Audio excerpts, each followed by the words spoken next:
Hello, what's up everyone? Who's around? Jump on, say hello.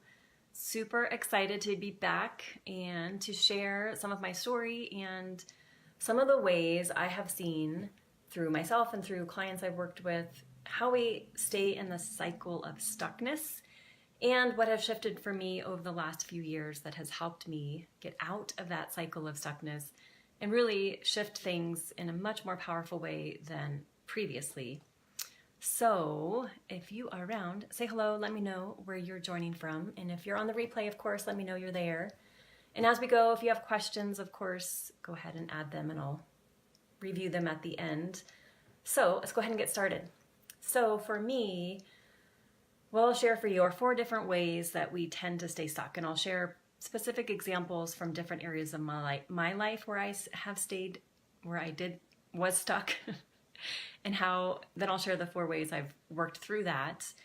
And at the end, if you are interested to do this work with me, of course, I would love to talk to you more about that. And I'll put a link below where you could schedule a call to see what that looks like for you.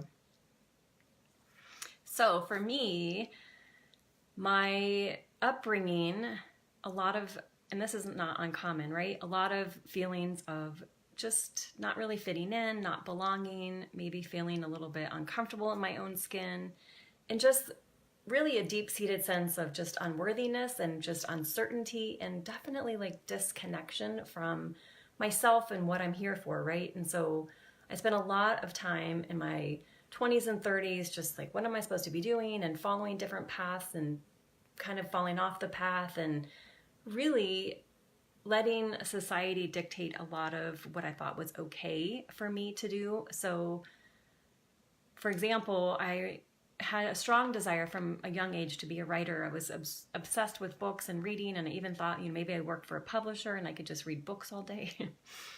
And when I mentioned wanting to be a writer to my stepdad, he was like, "Hey, Christian, so nice to see you." He was like, "No, you can't go to school for writing. You need to go to school for something and quote unquote get a real job," right? So of course at the time I also really loved math and science, so I decided to pursue engineering, which at the time that's where the money is, and you're supposed to take the job that has the money, not the job that you care about or that really resonates with who you are, despite it not making sense. But of course, as a teenager, I followed what quote unquote makes sense or what was allowed quote unquote, and followed the path of pursuing engineering, which was, I love math and science, but it wasn't really where my heart was. So of course I didn't stay in that path because it didn't make sense for me. Hi, Michael, so nice to see you. And so both of you know too, so I enrolled or got accepted into the Coast Guard Academy, which was a heavy engineering school. So for engineering, it was perfect, right? Except for my heart wasn't in it. And so it was a constant struggle to be in this place where I'm studying something that I'm not really that passionate about, and also not quite sure that, the military was the right path for me. Although I loved the camaraderie and the adventures I got to go on, it didn't feel like the right career path. And so 3 years in, I ended up resigning, which was a very difficult decision for me. But I knew I want to be in a career that I'm all in, that I'm super passionate about. My heart's in it and my soul's in it, my head's in it, my body's in it, and not feel like I'm compartmentalizing myself in order just to make a living, right? So I resigned, which was definitely a very challenging place to be because it challenges your identity again, right? So who am I to think I can leave this amazing opportunity and pursue something different, right? I ended up pursuing psychology, which was something I'd always been passionate about since teenager, when I was struggling with my own sense of, self-worth and body image and eating disorders. And so I knew I was fascinated with how the mind works and when things aren't working with the mind and how that manifests in different ways, which we're talking more about, right? So manifests in being stuck, manifests in under-earning, in choosing careers that aren't right for you, maybe choosing relationships that aren't right for you, and all forms of self-sabotage, right? So we tend to turn on ourselves and start to attack our own success. And that is something that I've been on that path ever since, right? Since I first started studying about how the mind works and how we can start to become our own worst enemy. That's been the path I've been on. And of course, initially fell into the role of traditional methods of healing, right? So looking for therapy, and then probably maybe 10 or so years ago, working more into the energy field. And then within the last probably 2 years, going even deeper. And that is where I've had the most success. So I'll go ahead and share some of that. So the 4 ways that I have seen for myself and for my clients that we tend to get stuck, and I mentioned one already. So in the area of self-worth, right? So being really disconnected with your inherent worth. And when that happens, we end up sacrificing and compromising who we really are and our true values in order to fit in order to get approval, right? So for me, it was pursuing a path, even just, in college that wasn't right for me. And then maybe different periods of my life pursuing relationships that weren't right for me, because it's this coming from a place of lack and seeking approval, right? And so doing things that are out of alignment with your true sense of worth in order to get approval. And of course, the approval actually needs to come from you. But when you're in that place of operating, and this is the shadow part of yourself, the part of yourself that keeps you small and thinks you need protecting, that's when we start to sacrifice what we truly value, right? So that's one of the areas I see. And that was the biggest thing for me, was just not knowing my true worth, right? And so I'll talk more about how we transform that in a minute. So I want to go through the other 3. The other area where we get stuck is we need to know more information. We need more time. We need more education. We need more training. So again, it's coming from a place of not trusting yourself and, funny enough, feeling like you're not enough, right? So your education experience and training that you have it to this point, it's never enough. And so this was for sure me, like seeking constantly more training, more education, more certifications, working and like just constantly feeling like maybe I should get another master's degree, maybe I should get a PhD, right? And so it's trying to have all these external things to give me validation and give me my own like credibility, right? Which again, that can only come from me. And that's where I've seen a lot of people getting stuck when they're seeking out therapy and other modalities of healing, is they're still looking outside for healing. And the work I do is we turn that around, right? So that's the second part, right? Is we end up thinking that we're not enough as far as our education, experience, and training. We need to get certified. We need, again, validation from outside of ourselves. And then the third area where we can get ourselves turned around is we don't feel like maybe we have permission, right? And I used to do a lot of training around poverty consciousness, and this is especially true when it comes to money and success. So if you have grown up in a certain level of socioeconomic status, sometimes it feels it's not safe to leave that status, right? Because you have this community and this tribe built around that cycle of poverty, that cycle of suffering, that cycle of being broke, that cycle of struggle. And it might not feel safe to be more successful than your family, than your parents, than your siblings, than your community, right?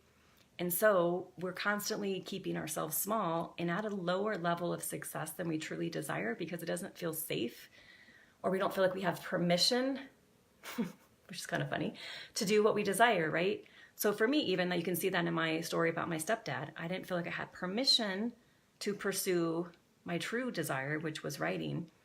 And so I didn't, right? And so I chose to stay small because I wanted to stay a part of the family. And this is not just what happens when we're teenagers, this still happens when we're adults, right? And so it's being conscious of that. Like, where in your life are you seeking permission, right? Are you waiting for someone to tell you it's okay? And this could be, again, like I'm seeking permission from a PhD program, right? I'm seeking validation, again, outside of myself.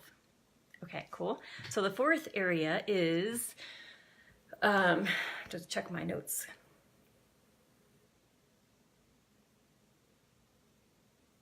Just lost my train of thought.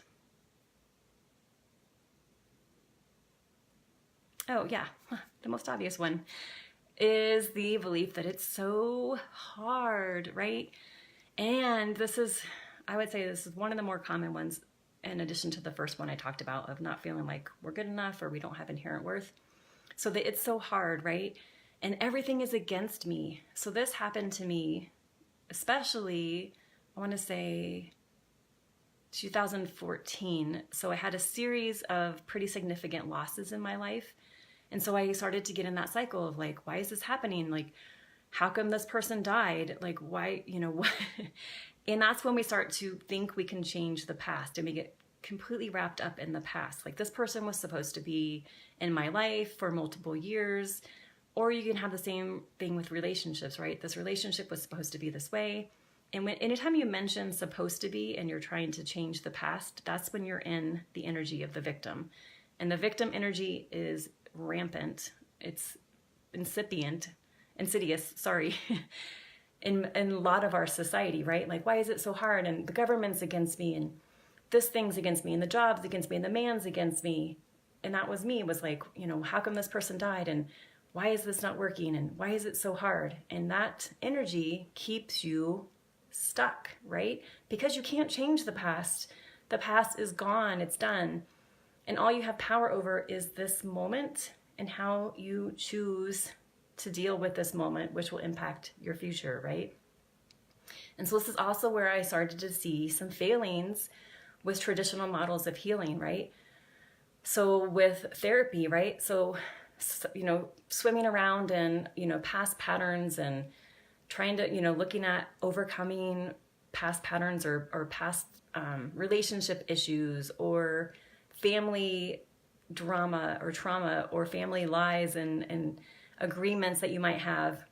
So for me, I not only sought out, traditional models of therapy, I also went into 12-step programs, was like, well, maybe, and this is kind of the core root of all of this, is something's just wrong with me, right? I got to fix me. Something's wrong with me. And that mentality is the victim. It's something's wrong with me. Something is not letting me have what I want. Everything's against me.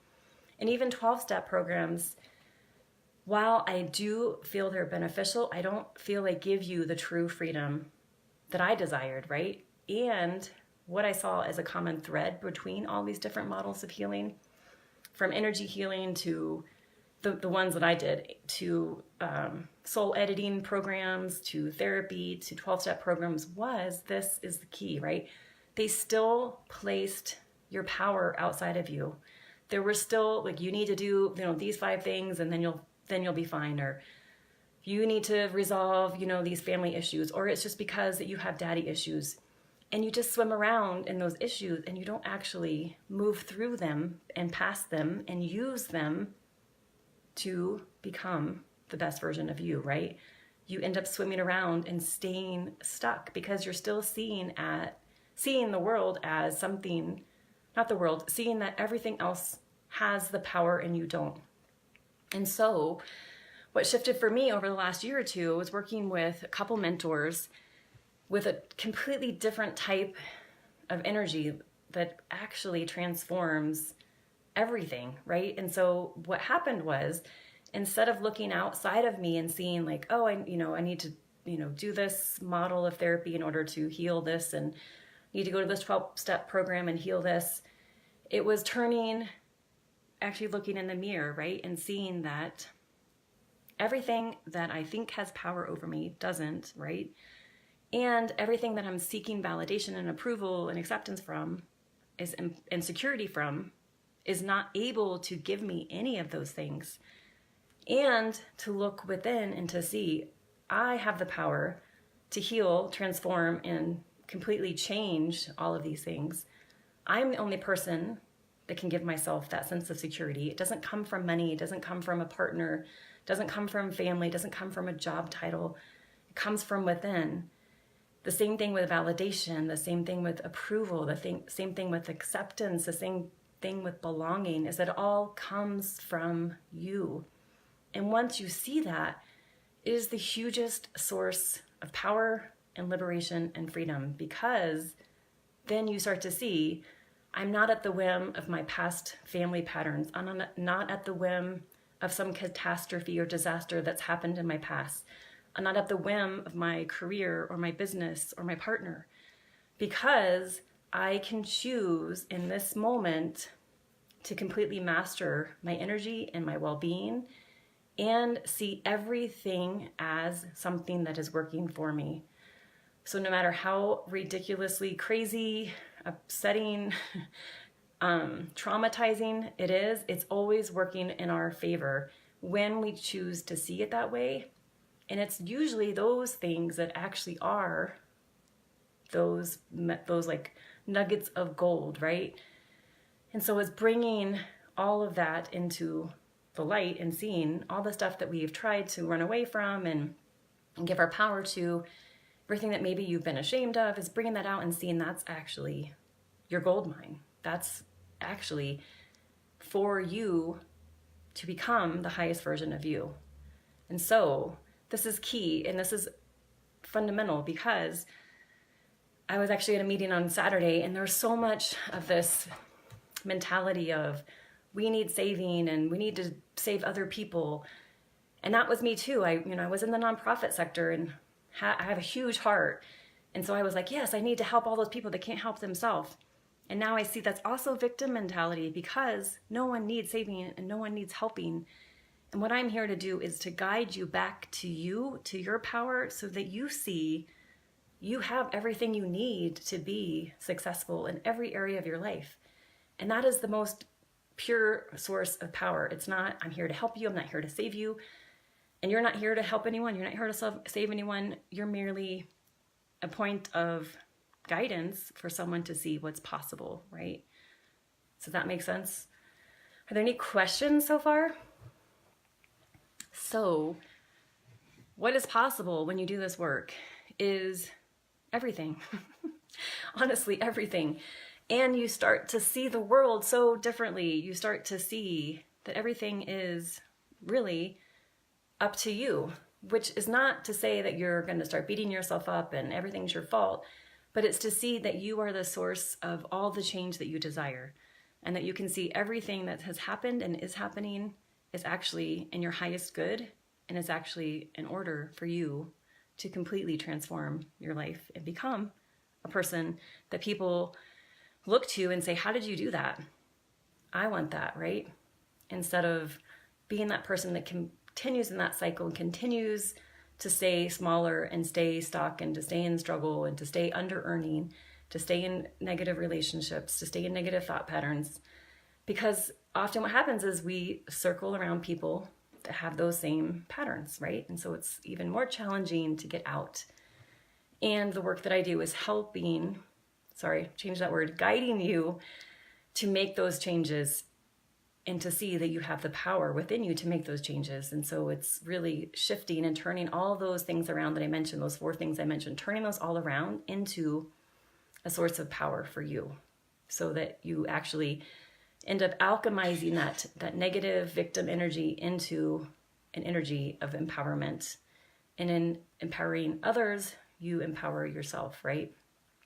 So if you're interested in hearing more about this work and diving into this more deeply and really transforming that stuckness into significant success, I invite you to reach out to me and schedule a call. We can look at where you're stuck and what are the steps to take to really start to get to that true freedom, which is my core value.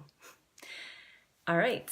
Thank you all so much for watching. I'll be back with more throughout the week, and I can't wait to hear your thoughts and questions. Talk to you soon. Bye.